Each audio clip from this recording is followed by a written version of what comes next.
Oltre all'esposizione ci sono anche i laboratori di Leonidas, ho visto Gigi Arigi, c'è Lazzaro Congio, Roccomelli e Ugo Musiu che insomma vi faranno vedere come si costruiscono le Leonidas. Abbiamo parlato prima con Gianfranco, male ne abbiamo parlato, però adesso vi diamo la possibilità di recuperare nella sua figura di presidente dei Sassozi Leonidas Sardegna di presentare un po' le attività dell'associazione. Grazie. Dopo aver sbagliato il nome del suonatore in copertina, come minimo devo presentare le dimissioni domani. Non creo. Il problema è che ti chiedono le cose quando ne stai facendo altre 10, però non importa. Però. Allora, scherzi a parte. Grazie ovviamente a tutti voi di essere presenti. A nome di Assozio Leonidas Sardegna vi diamo il più cordiale benvenuto. Per noi questa 2 giorni è molto importante, come dire, non si tratta di fare spettacolo, non si tratta di offrire spettacolo, ma lo spettacolo si dà facendo quello che siamo capaci di fare. Quindi per noi è un motivo di incontro tra i suonatori, i costruttori, i ballerini, le persone che cantano, e quindi un po' tutto il mondo culturale legato alle Leonidas che si incontra, discute, parla, ed è un po' il motivo per cui è nata questa associazione, un'associazione che si differenzia dalle altre proprio per questo come dire, abbattimento delle barriere territoriali. La nostra associazione conta quasi 100 suonatori provenienti da tutta la regione, dalle diverse scuole, dai diversi territori. Questa forse fino a qualche tempo fa poteva essere una scommessa, insomma, un'utopia, diciamo. Invece pian pianino abbiamo iniziato a fare questo percorso insieme e abbiamo visto quanto è importante buttare via queste barriere, discutere, conoscerci, vedere che idea abbiamo noi della musica, di cosa intendiamo noi per fare musica, portare il pensiero dei nostri maestri. Questo è quello che vogliamo fare e che cerchiamo di fare ogni volta che ci incontriamo. E i frutti sono davvero molto molto positivi, si sta creando un qualcosa di straordinario, secondo me. Non voglio portare via tempo agli altri relatori, che sono contentissimo di avere stasera con noi.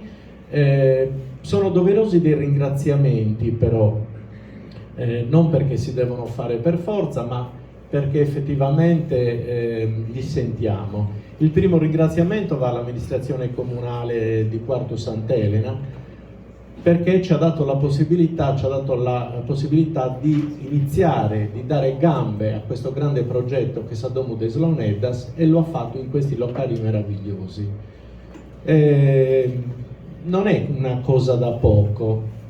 Questa associazione è nata quasi 7 anni fa e non è la prima volta che abbiamo chiesto alle istituzioni di poter avere un punto, un posto fisico dove poterci incontrare, dove poter fare attività, dove poter portare avanti questo progetto che non è un museo, ci tengo sempre a dirlo, ma è un polo culturale dove vogliamo raccogliere documenti sicuramente, vogliamo raccogliere strumenti storici, fare comparazione tra gli strumenti, vogliamo raccogliere tutto il materiale bibliografico, ma soprattutto vogliamo portare le persone in questa Domus des Leonidas. Sono le persone al centro di questo progetto, sono le persone che con le loro idee messe anche insieme, quindi come dire, plasmate insieme, possono nascere veramente delle grandi cose.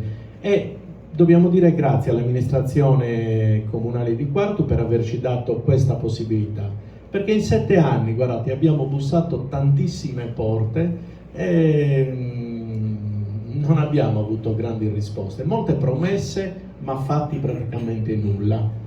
Ci riempiamo tanto la bocca di tutela delle nostre tradizioni, di valorizzazione, di identità, di un sacco di belle cose che però rimangono parole. Poi quando le associazioni devono fare qualcosa, devono mettersi le mani in tasca, autoquotarsi e fare i loro progetti. Quindi grazie, dobbiamo davvero ringraziare per questa concessione, che per noi è veramente molto importante.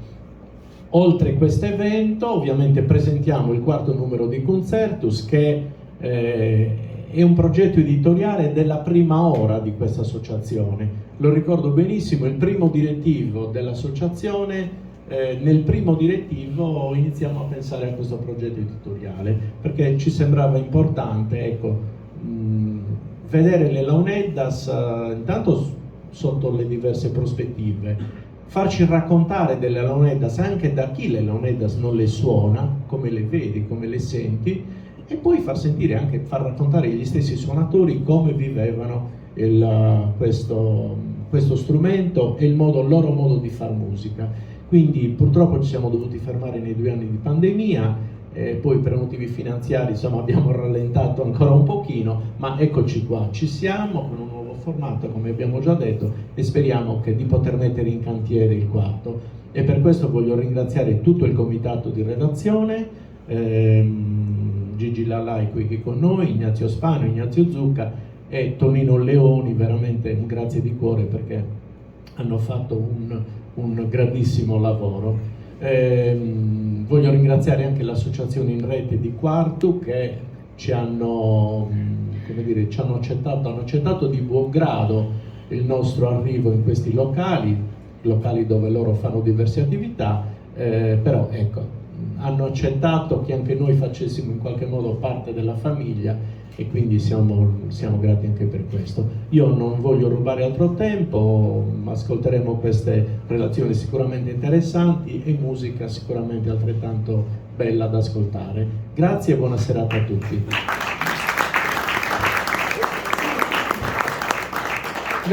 Grazie Gianfranco, abbiamo parlato di balli, quindi vi raccomando di non andare via a fine serata perché ci sarà un gumbidedu e poi il maestro Cristiano Cani qui alla mia sinistra, Paroloni, il maestro Cristiano Cani terrà un corso insieme a Fedora Puzzo di Salarzo, al gruppo di Fedora Puzzo di Salarzo, però i balli naturalmente sono aperti, siete tutti invitati a restare e a ballare.